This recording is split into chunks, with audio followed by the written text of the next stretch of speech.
Godina našeg djelovanja. Ona je za sad jedna izložba značajna u gradu Splitu. Ima raznih autora, sve nas povezuje more, znači tu je najviše su motivi mora i imamo oblikovanje, znači ovaj umjetnički način. Sad da se mi predstavimo ili da svak kaže po par rečenica o svojim dijelima. Nismo se dogovorili, evo sad je naša najstarija članica. Pozdravljam, zahvaljujem domaćinima koji su nas baš ovako primili.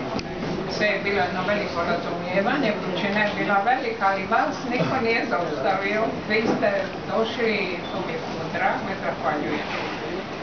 6 autora nije lako složiti, ali nas je vezala jedna ideja, to je ideja ovog Mediterana, mora. Mi smo svi tu rođeni, naše su obitelji pomorske, čak evo, ja moram kazati, djeda Rudi je, njegov djeda, je bio kapetan, on se isto zove Rudi, ali i u mojoj obitelji tako.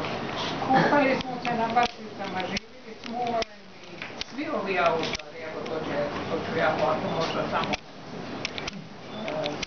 skratiti, počet ću sad sa jednim mladim autorom, to je svi su meni već dobro poznati, Petar Vitić, on spada u mlađu generaciju, on je autor ovih vrlo interesantnih šampijera.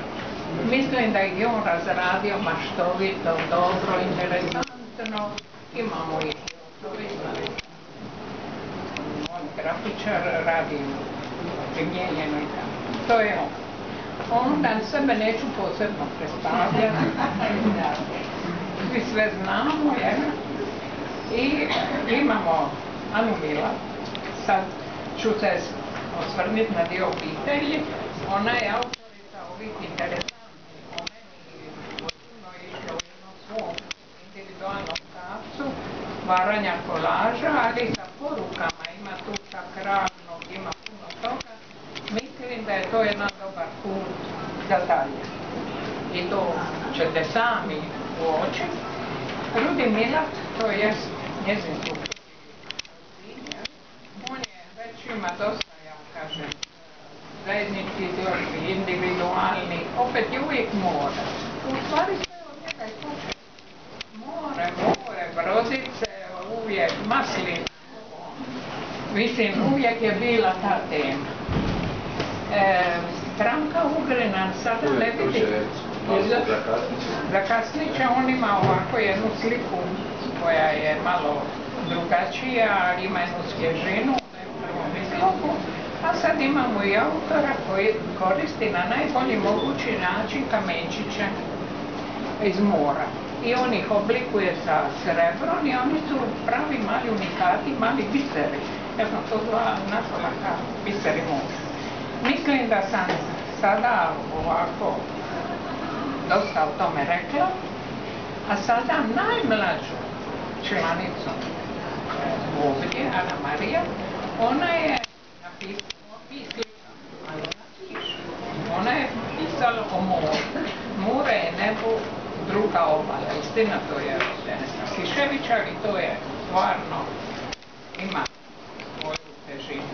I sada ja bih završila, ja bih predala sada druge ovdje.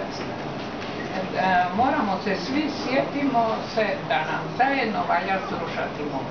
Mislim da to treba negdje da nam uđe u nama. I Ana Marija je tu kao najmlađa učesnica, a gospodin glumac naš mladog teatra Belmondo će to najbolje.